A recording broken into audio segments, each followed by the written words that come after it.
I don't know why y'all squeezing in this little spot. All the things. Anyway, good morning or afternoon. I don't know what time it is, but thank you all so much for coming, looking out and seeing the sea of purple and smiles and faces, people I haven't seen in years, and I've recognized you from the church I grew up in to family members I haven't seen in forever. I'm so glad y'all are here. Thank you so much. So, before I get into some other things, I want to share with y'all a story. I don't know if anybody knows this story. My parents, back when they started dating, of course, 20 and 21 was when they got married. So maybe mommy was about 19 at this time. She told me this story. My dad and I heard us tell this story together. Hilarious. My dad said he had asked her out on a date, and he was not sure if she was going to actually be able to come because she was a PK, as I told you. So PK, he says, I have to make sure that he had a double date. It was a friend of his and my dad were going to go on this date. So his friend is driving, and his friend has his date already in the car. And they show up to pick up my mom, and he goes and knocks on the door, not expecting her to be able to come out because her father, he didn't think he was going to let her go. So he knocks on the door, but here's the catch. He had his backup date in the car. In the car. Yes. Just in case she couldn't come. So when he knocked on the door for my mother to come out, and she found out that the other date was in the car, she then decided, I'm going. And I don't know what her father said, yes or no, but she went, and she went on a date, and I said, Mommy, what made you go anyway? She said, because if I wasn't going to have fun, wasn't nobody going to have fun. Okay, so that's Donnie, okay? This is the lady we're talking about. I don't know if you knew that story, raise your hand. Yeah, my son, of course. But yeah, that's hilarious to me. I was like, Daddy, that was kind of gangster, wait, what? Anyway, so I had to tell that story because I literally said I cannot tell that until both of them can't give me any reprieve. I can't wait to tell that story. So that's so funny to me. But my mother, like everybody has said, was that chick. She was going to do what she wanted to do, and nobody was going to tell her differently. Now, she was going to be respectful, but she was going to say it. And I got that from her. Sometimes people have to pull me aside and say, you could say that a little better, because I may not have the level of class that my mother has. I'm trying. I'm getting better as I age. God is still working on me. Segue into the next song. I'm not going to get there. So anyway. But my mother, so many different things. She always loved to have, she loved to give me things. She always took care of me and dressed me and all that kind of stuff.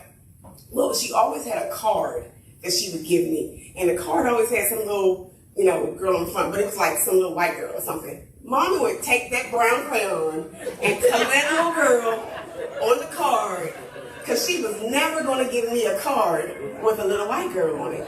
That's how she was. That's Dottie, right?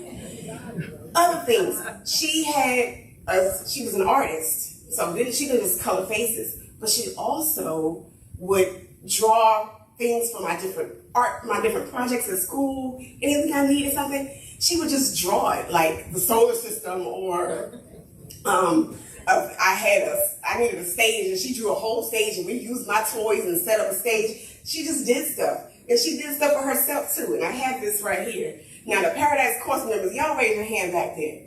There's some people from the Paradise Course from the church she joined when she moved here. She sang a song, I said in the obituary, Surely God is Able. Now, what you didn't know is that she made her own gold record.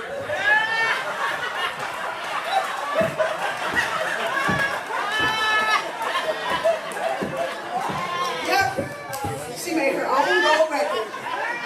It says Paradise Course Golden Shirley, side 1, Dorothy Wheeler, 33 in little RP and all that kind of stuff. Yeah, so she made her gold record for Shirley Gardner's Day.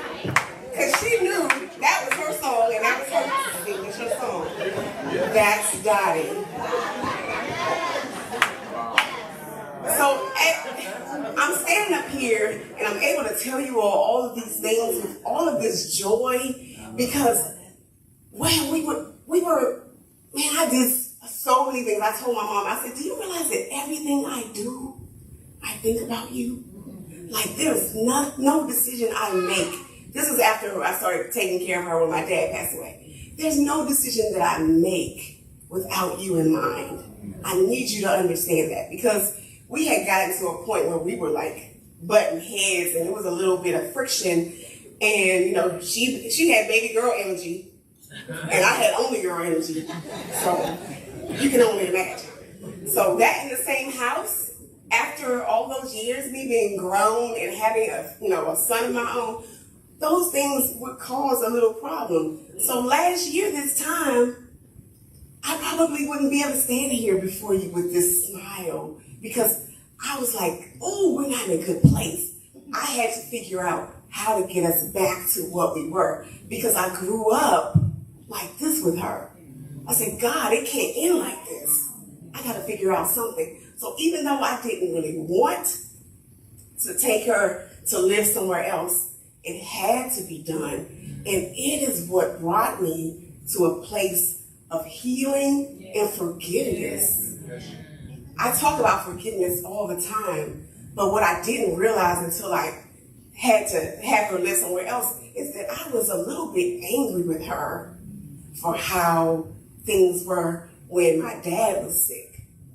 Because he was in a place and she kept saying, he can't come home.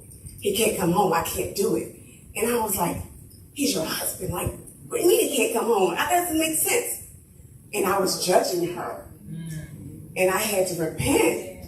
And when I took her to that place where she lived the last 8 months of her life, I realized, oh, this is what she meant. Yeah. I had to tell her, I'm sorry, I get it now. Wow. You did not love him, you just couldn't do it.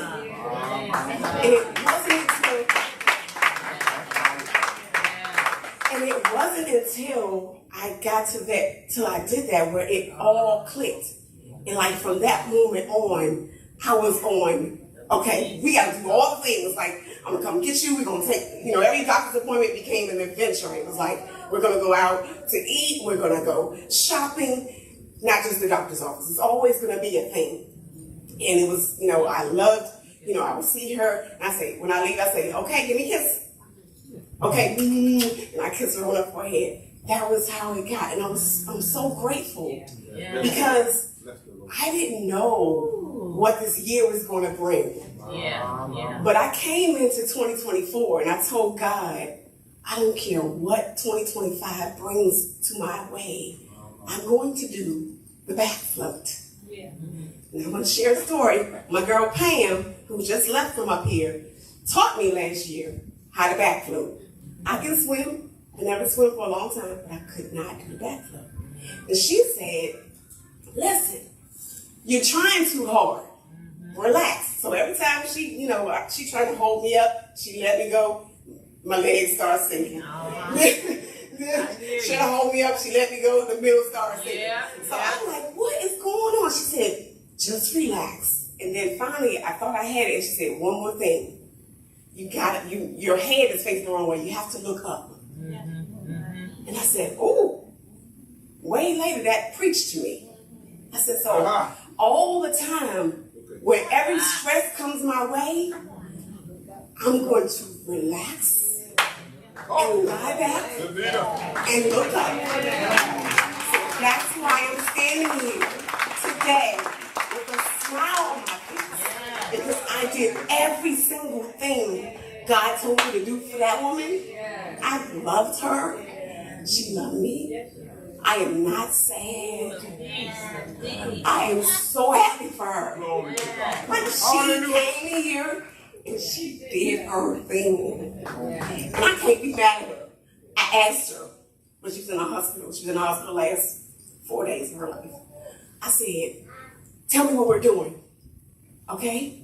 Because I don't want to fight you. I'm trying to fight her for them to give her medicine. And she was refusing everything. She had pulled out the IV. She had pulled out the IV. She didn't want, she was refusing to take anything. And I said, okay, I'm not going to fight you. Tell me what we're doing. And I'll do what you want. I'm here. And she didn't say anything, but she showed me. And when it was time for me to make a decision that I didn't want to have to make, she had taken her breath. Pastor and I was there, and we were like, it's been a minute. We haven't seen her take a breath in a while. Let's call somebody. And I went and looked for the nurse. So that's how it happened. It was so peaceful. She just, I can't express to you the level of peace and the level of joy that I have for her. So I don't want y'all to feel like you have to come and comfort me. Now I do need your help. Because that house, they was in that house for 42 years. God help me. A lot of stuff in that house. I told them I was going to throw the whole house away when they both left me. I told them that. But I'm not going to do that. So I do need your help. But as far as comforting and thinking that I'm sad, don't worry.